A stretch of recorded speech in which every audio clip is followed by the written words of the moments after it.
Tekeza nawe kubona generali w'umusirikare mukuru yicara imbere ya kamera yiyemera kamaze imyaka 30 arwanya igihugu cy'u Rwanda, yiyita intwari, akavuga ko yanze gukorana n'u Rwanda kugeza naho yarahiriye kutogosha umusatsi imyaka 9 yose. Ariko se byagenda bite uramutse umenye ko ibi byose ari ikinyoma cyambaye ubusa?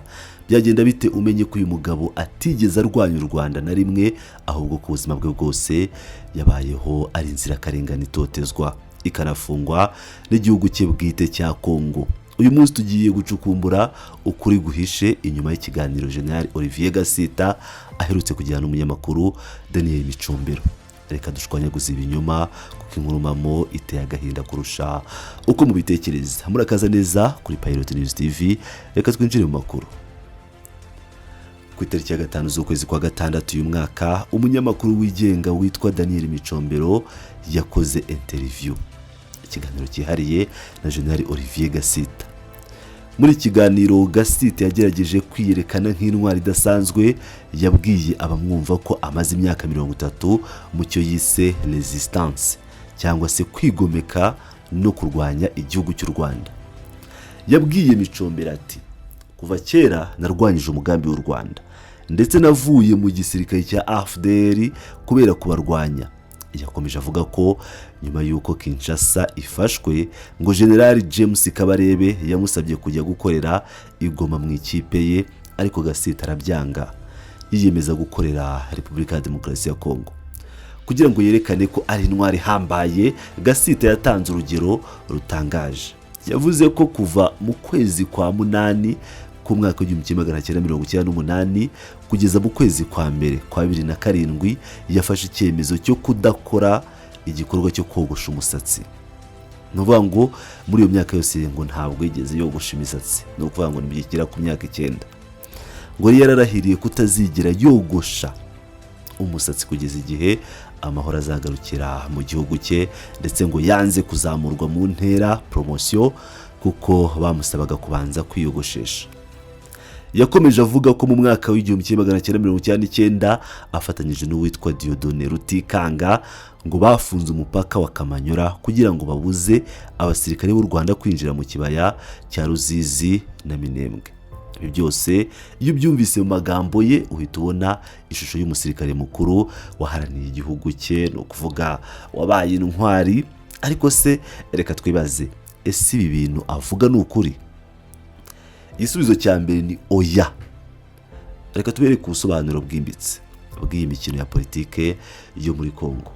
Kugira ngo twumve neza impamvu General Gasita abeshya bigeze aha, tugomba kumva uko systeme ya politike yubatswe Kinshasa. Muri Repubulika ya Demokarasi ya Kongo muri iki gihe, kuvuga nabi u Rwanda no kwiyita uwarurwanyije byahindutse isoko y'akazi, byahindutse itike yo kubona promotion no kubona imibereho. Iri ni isesengura rya politike rikomeye. Muri Kongo hariho ubucuruzi bwubakiye ku magambo y'urwango, ibyo bita hate speech economy.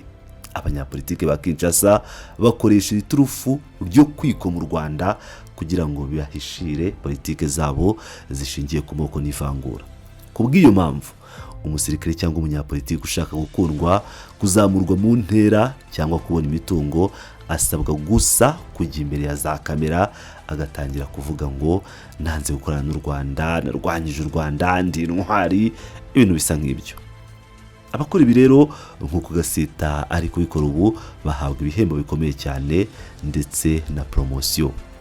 Ariko ku rundi ruhande, umuntu wese ugerageje kuvugisha ukuri agashaka kwitandukanya n'uyu murongo w'urwango n'ibinyoma, ahita yirukanwa ku kazi, agahezwa cyangwa akanafungwa. Urugero ruzima rw'umugabo witwa Kalengayi Rudovich n'abandi benshi bahuye n'uruva gusenya bazira gusa ko banze kwinjira muri iyi korari yo kuririmba ibinyoma ku Rwanda. Ibi rero nibyo Gasita ari gukora, ari gushaka amaramuko. Reka noneho tumanuke mu mateka, turebe ubuzima nyabwo bwa General Gasita kugira ngo mwumve ko atari resistance y'u Rwanda yakoze, ahubwo ari igitambo cya leta ya Kongo ubwayo. Gasita yari umusore w'umuhanga cyane mu ishuri, yakuriye mu muryango w'abantu b'inyangamugayo bafite indangagaciro kandi biyubashye. Yari umwana w'ikinege, iwabo, wakundwaga cyane n'ababyeyi be mu mujyi wa Uvira, ariko ubuzima bwe bwaje guhinduka cyane mu mwaka w'1996 ubwo yari akiri umusivili w'umusore. Kuki bwahindutse rero?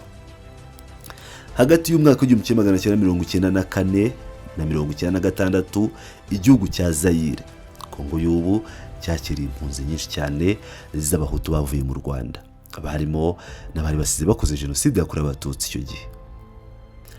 Ikindi kandi inyeshyamba z'abarundi zarwanyaga leta ya Bujumbura nazo zashinze ibirindiro mu gace ka Uvira. Uko kuzana kwizi nyeshyamba n'abakoze jenoside byazanye umutekano muke ukabije mu karere, ndetse bitangira kongera urwango, amacakubiri n'ivangura rikomeye ryibasiraga abanyamurenge n'abandi batutsi b'abanyekongo. Hano rero niho Gasita yatangiye kuba inzirakarengane, ariko inzirakarengane ya leta ya Zaire atari y'u Rwanda. Mu mwaka w'1995 umuyobozi wa zone ya Uvira witwaga Shweka Mutabazi yafashe icyemezo cyo kwirukana abanyamurenge bose ku butaka bwa Zaire. Mu ibaruwa yanditse yabatutse abita ubwoko butazwi muri Zaire, ndetse abita abimukira b'abanyamahanga. Ntabwo byagarukiye aho. Mu kwezi kwa 9 1996 uwari visi guverineri wa Kivu y'Amajyepfo Luabanji Luasingabo yahaye abanyamurenge iminsi 6 gusa ngo babe bavuye mu gihugu, bitaba ibyo bakicwa urubozo. Kubera ivangura n'iterabwoba rya leta ya Mobutu, abanyamurenge benshi bishwe mu gace ka Kivu, Kinshasa n'ahandi mu gihugu. Muri uko kwicwa no guhigwa bukware nk'inyamaswa, umusore ukiri muto nka Gasita nta yandi mahitamo yari asigaranye usibye kwinjira mu nyeshyamba za AFDL kugira ngo akize amagara ye ndetse n'ay'umuryango we. Ibi mugomba kubyumva neza. Kwinjira mu gisirikare cya Gasita cyangwa kwa Gasita ntabwo kwari ugushaka kurwanya u Rwanda nk'uko abivuga muri ma interview, ahubwo kwari ukwigomeka ku kurwanya politike y'ivangura ya Mobutu yashaka kubatsemba. Ndabisubiramo, ntabwo yarwanyaga u Rwanda, yarwaniraga ubuzima bwe. Kandi bisiko byagenze kuri Gasita gusa. Urubyiruko rwose rw'abanyamurenge rwo muri icyo gihe narwo rwafashe umwanzuro kuko nta yandi mahitamo bari bafite. Tugeze mu gisirikare, reka turebe bya binyoma by'uko yakoranye bya hafi cyangwa akarwana arwanya ba General Kabarebe. Nyuma yo kubona amahugurwa ya gisirikare y'igihe gito i Malungu, Gasita yabaye umurinzi cyangwa escort w'umuyobozi witwa Freddy Ntayoberwa. Yaramuherekezaga i Karemi no mu gace ka Kabimba. Yakomeje gukora akazi k'uburinzi no kuba escort kugeza ubwo uyu Ntayoberwa yitabaga Imana mu 1998. Biragoye cyane kwiyumvisha uburyo umusirikare muto wakoraga akazi k'ubu escort gusa yaba yaragiranaga imikoranire ya hafi cyangwa akigomeka ku basirikare bakuru nka General James Kabarebe icyo gihe. Ibyo avuga ni ukwiyongerera agaciro cyangwa kwizamura amapeti adafite kugira ngo ashobore kumvikana nk'intwari hambaye. Nyuma yaho yaje kuba umusirikare ushinzwe abakozi muri batayo ya Koloneli Lujo Jondwe mbere yuko ahabwa kuyobora kampani.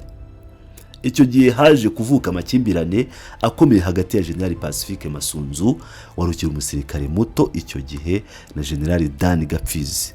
Ibi byabyaye imyivumbagatanyo muri Uvira. Gasita wanze kwivanga muri izo nduru, akanga no kujya aho bamwohereje gukorera. Yafashijwe n'umuryango we gutoroka kugira ngo ahongera mu gihugu cy'u Burundi. Ubwo nyine yagiraga ngasubire mu ishuri kwiga ibijyanye n'ubuvuzi mu mujyi wa Ngozi. Ariko nyuma yaho yumvise ko Masunzu yashinze umutwe w'inyeshyamba mu gace k'imisozi miremire, asiga ishuri aragenda yiyunga n'uwo mutwe w'inyeshyamba. Aho niho bamuhesheje akazina k'akabyiniro ngo yitwa ngo Uwarenganye. Ako kazina niko bahise bamwita, Uwarenganye. Reka babwire ukuri kubabaje. Igihe Masunzu yafataga icyemezo cyo kwinjira muri guverinoma ya Joseph Kabila i Kinshasa, Gasita yaramurwanyije. amubwira ko ashyigikiye ko bakomeza intambara yo kurwanya guverinoma ya Kongo. Yego wabyumvise neza, Gasita yashakaga kurwanya leta ya Kongo, ntabwo yavugaga kurwanya u Rwanda. Ibi byatumye Jenerali Masunzu uwo Gasita yakoreraga amufata aramufunga imyaka 3 yose mu buroko bubi cyane. Muri imyaka 3 Gasita yakorewe iyicarubozo rikabije n'abenegihugu bagenzi be, yakubitiwe bikomeye mu buroko bwa Masunzu ku buryo byamusigiye ibikomere by'ihungabana rikomeje mu bwonko. Ese ubu n'u Rwanda rwamuhohoteye? Reka da, n'abakongomani bagenzi be bamukoreye ishyano. Nyuma y'uko umutwe wa Masunzu wiyunze n'ingabo za leta byuzuye, Gasita yarafunguwe, noneho bohezwa gukorera mu mujyi wa Kisangani. Ese mwakwibaza byagenze bite? Yabonye amahoro? Oya, yongeye gutabwa muri yombi. Icyo gihe bamusabaga ko akorana na CNDP ya Rurankunda. Yakorewe ihohoterwa gusa kuko ari umututsi akekwa amababa mu gihugu cye. Bamaze kumurekura bamwohereje gukorera Kinshasa, ariko agezeyo nabwo yongera gufatwa, arafungwa igihe kirekire mu buryo bw'akarengane gakabije. Aha ngaha ndagira ngo mwumve neza iyi nkuru. Ubuzima bwa Gasita bwabaye gutoroka, guhunga, gufungwa, gukorerwa iyicarubozo no gushijwa ibinyoma na leta ya Kongo. Kugeza ubu ikintu kimwe rukumbi cyiza kandi cy'amateka Jenerali Gasita yakoze atabeshye, ntabwo ari uguhagarika u Rwanda nk'uko abyitirira. Oya, igikorwa cye gikomeye yagikoreye mu gace ka Yumbi. Akimara gufungurwa mu buryo bw'akarengane i Kinshasa, yoherejwe Yumbi, agace kari karazahajwe n'amakimbirane akomeye yahitanye abantu benshi. Gasita yakoze akazi kadasanzwe, yabaye umwe mu basirikare bake ba Kongo bafashe inshingano zisa n'iz'umuyobozi w'akarere. Arenga inshingano za gisirikare, azana amahoro asesuye muri Yumbi. Hano Yumbi rero yarwanaga n'abayobozi gakondo b'abanyamivurungano, ntiyarwanaga n'u Rwanda. Yakoze akazi k'ubunyangamugayo n'ubutware. Ariko se nyuma y'ibyo byose leta ya Kongo yaramushimiye. Ngaho rimwumva uburyo yongeye kugirwa igitambo mu gihugu cye. Vuba aha Perezida Felix Tshisekedi yamusabye kujya gufasha mu bikorwa byo kurinda umujyi wa Bukavu. Iyi misiyo yarapfubye, ntiyagenda neza. Nyuma yaho leta yamwohereje gukorera iwabo mu mujyi wa Uvira.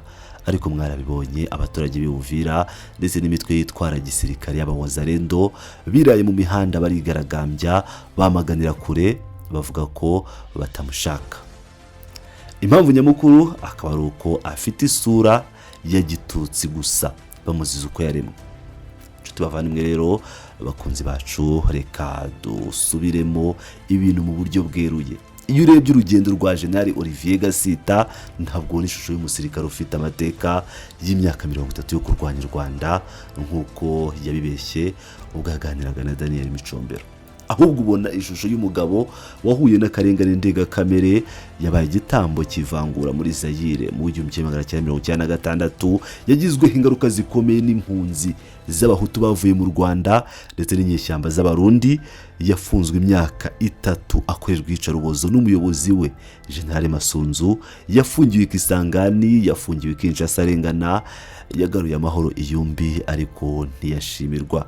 Kandi ubu asigaye asuzugurwa, ahezwa ndetse anangwa n'abawazarendo y'Uvira, azizwa gusa isura ye. Urwango yabonye, itotezwa yakorewe ndetse n'iyicarubozo ryose yabikorewe n'abenegihugu ba Kongo cyangwa leta ya Kongo yagiye yimurwa ikamusimburana.